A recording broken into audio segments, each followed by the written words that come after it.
Hi, welcome back to Scholastically Natalie, and if you are interested in talking about writing, D&D, books, and or honestly anything else that I advertise on this channel, feel free to subscribe, and if you enjoyed this video, please hit the like button. If you hear some noise in the background, that's my air conditioner. I'm sorry, I'm hot. I need to cool down. So today I want to talk to you guys about sensory writing. This is going to be the first writing video that I put out, and I want to start with something pretty basic. I'm using this because I did my student teaching for like 9th and 10th graders, and this was something they still had to master, and honestly, if you aren't taking creative writing classes or anything like that, and you're still trying to write a book, sensory writing is a great thing to use. And of course, I'm not suggesting that you don't know how to write with sensory writing, but maybe I'll say something you haven't heard before. So, what is sensory writing in the first place? Well, you're including the 5 senses in your writing. It enhances descriptions so much. It makes them much more vivid to immerse your readers, and sometimes the way you describe things and like smells and sounds and feels, you can actually incorporate a good portion of the characters whose point of view you're using is feeling or their opinions about things. You can really set the tone of a story. So, let's have a short reminder. What are the 5 senses? An excellent question.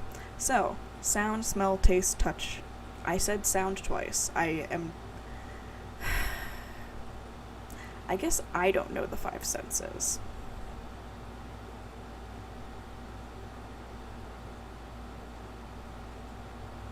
I feel, and no, because okay guys, now it's time to be real dumb. Hold on. As I fish out my list of the 5 the 5 senses, because I have forgotten them myself. Sight. It's literally sight. I always forget sight because that's the only thing people generally describe. I apologize, my beautiful listeners. I don't know why. I apparently can't remember the 5 senses, and so neither should you. No, I'm kidding. But I will say that yes, most people really do concentrate on sight and tend to neglect the other 4. Unless you're me, in which case apparently I forget about sight altogether.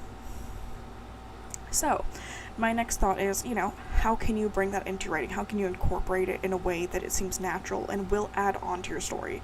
Because what is the point in describing a room if your character's about to leave it? What is the point in describing a supporting character if they're being met once?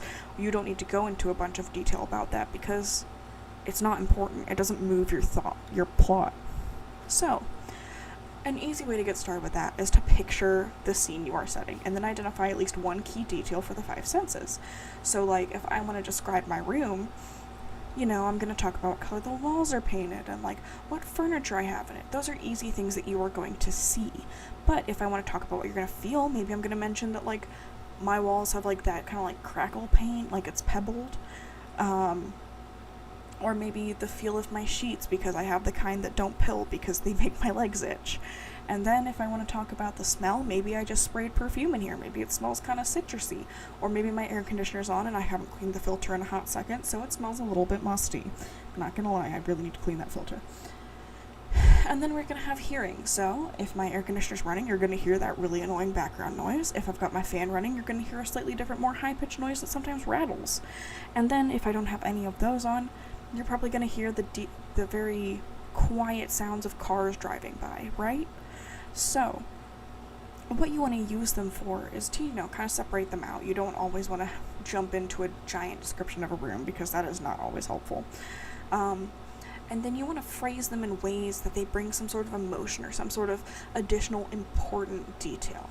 If I want you to know, maybe that I've left for the day, maybe I might mention that I've made my bed, and I usually don't do that if I'm staying at home, because why would I make my bed when sometimes I want to lie in it and get on my laptop?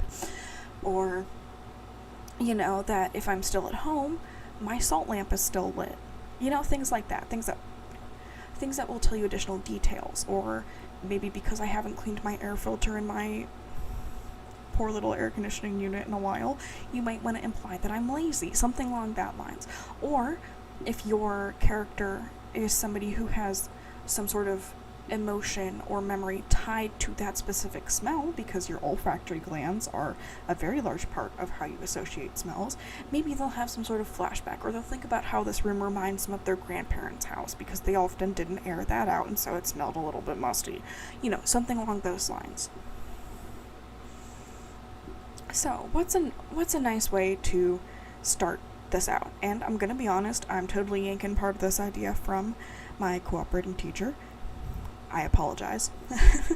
But if you are having a scene, identify at least one detail for each of the 5 senses, right? So then I'm adding this on. Decide what it would actually taste, smell, or feel like. So if you're like, oh, I want to write about, walking through the forest. So you're going to be touching leaves. What does a leaf feel like?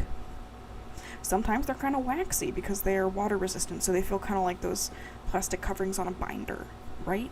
So you have to think about that. So my example that I have here is smell. So smoke, if it's smoke, what are they burning? If it's wood, if it's a specific wood, it's going to have a specific smell. If you're burning incense, you should tell us what the notes are. If you don't know what the notes of a smell are, you can Google it. Potentially, if you're allergic to it, maybe you're going to sneeze. Maybe somebody's going to have an allergic reaction. And then if it's, a campfire, that air is going to be warm. It's going to tickle your nose, right? So you want to think about how sensations are related to each other, or how they can tie into making this a more immersive scene for your audience, so that they're not just feeling kind of like indifferent as they're reading. So, next thing is you need to lay your scene. You need to decide what is important about your scene. So, like, what senses do you need to emphasize?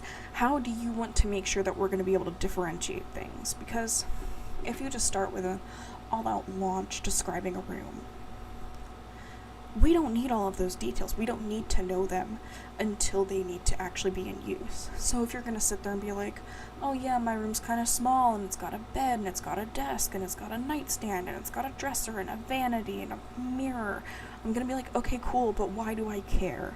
What of your furniture in your room is important? So, if you want to make part of it important, you might say that your chair is in the middle of the room and you have to push it back in on your way to the mirror. Then you show that your desk is in use. What are you using it for? Are you studying? Are you filling out tax forms? It should indicate something about your character. And then next, you have to decide what details are important. What are they showing you? Something I like to favor, especially if I'm describing another character through a character's eyes, I like to talk about,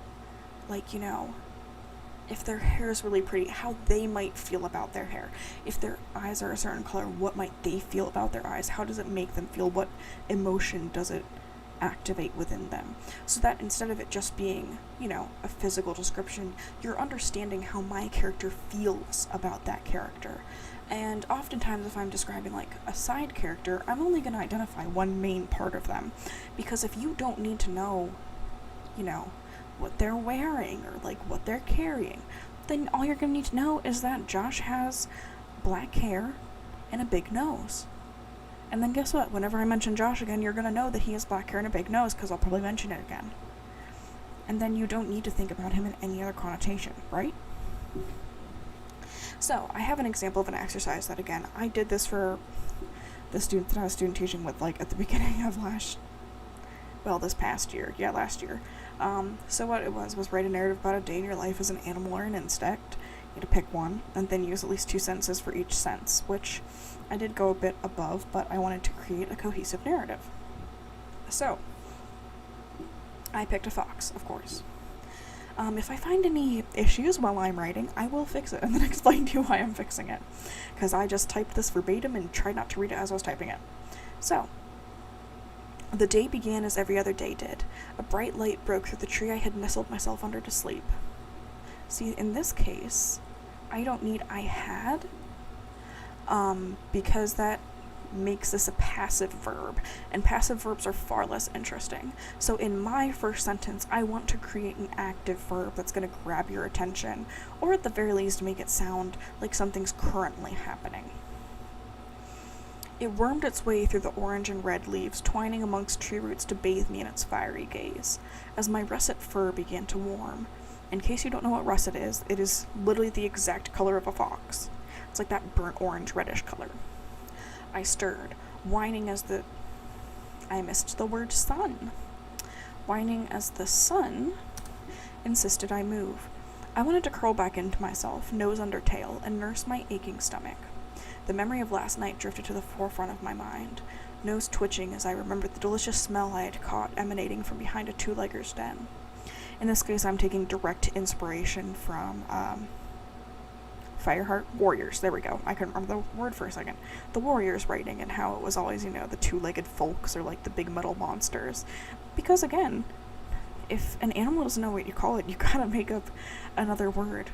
It also reminds me of the Skinwalker series. Oh god, I can't remember what it's called, but it's about, it's set during times before, us white invaders came to America, and when Native Americans ruled, and there's this one specific child who's a skinwalker, and his companion is a wolf. I really need to reread that series. That was so good. God, I can't remember what it was called. Okay, I'll continue. I had followed it to a strange metal container, clearly for external food storage. In case you didn't pick that up, it's a trash can. The two-leggers thought they had outwitted me. Instead, they played right into my paws. With a flick of my bushy tail, I pounced. The metal container tipped, the treats inside spilling across the black surface with a clang. I nosed through the rubble until I found what I was looking for: meat. This was so much easier than chasing down a squirrel or a rabbit. I want to say or a rabbit, because if squirrel is singular, rabbit should also be singular. Instead, I ripped the charred outer layer off with a scrape of skin on teeth, trying to ignore the filmy residue of ash that spread along my tongue. But there it was, my prize. Tasting better than squirrel, with more meat than a hare, I greedily gobbled the whole thing, or I would have. Instead, a small sun lit the two-leggers' house, and one appeared before me. Actually, when I'm looking at this, I want to replace house with den, because a fox wouldn't know that it's called a den. Two-leggers' den, and one appeared before me, its false skin hanging loose about it. I am fairly certain that I got the idea for false skin from that Native American series that I read. What is it called? I'm gonna have to look that up later. I froze, meat hanging out of my mouth as I stared at the two-legger, which stared back, labored breathing audibly even to me. Then I turned tail and scampered, the remnants of my dinner abandoned. The two-legger yelled something after me, but I didn't catch it. So here I did try to at least, not keep every single sense in the same spot. I tried to split it up. I had a lot of fun saying lines like they played right into my paws. That caused me way too much fun to write. And with this was honestly an entire back of a plain sheet of paper, because my writing is not the smallest. And I had a lot of fun doing it, honestly. It was a really good exercise. I'm obviously never going to write a story about a fox, but it was fun pretending to be a fox. Anyways, I hope that was somewhat useful for you. Sorry if my face is right next to this microphone. I don't know why it was, but I think it will be a lot of fun to, if you haven't tried it, try writing in a sensory way. If you want to, you can even send it to me. I would love to read it. You can DM it to me on Instagram, or, leave it in a comment down below if you don't mind other people reading it. Or you can send it to me in an ask on Tumblr. I would love to read them. Please include in it, if you do send me one, if I can talk about it in a video or not. I promise I will be better about it than when I actually read my friends' writing, because they suffer. I really do enjoy ripping apart people's writing. It does make me happy. But anyways, I hope you will give some sensory writing a try. I was really happy to talk about this with you. If you like this video, please leave a like, and if you're interested in more of me talking about writing, books, or even D&D, please feel free to hit subscribe and even that beautiful little notification button. Scholastically Natalie, out.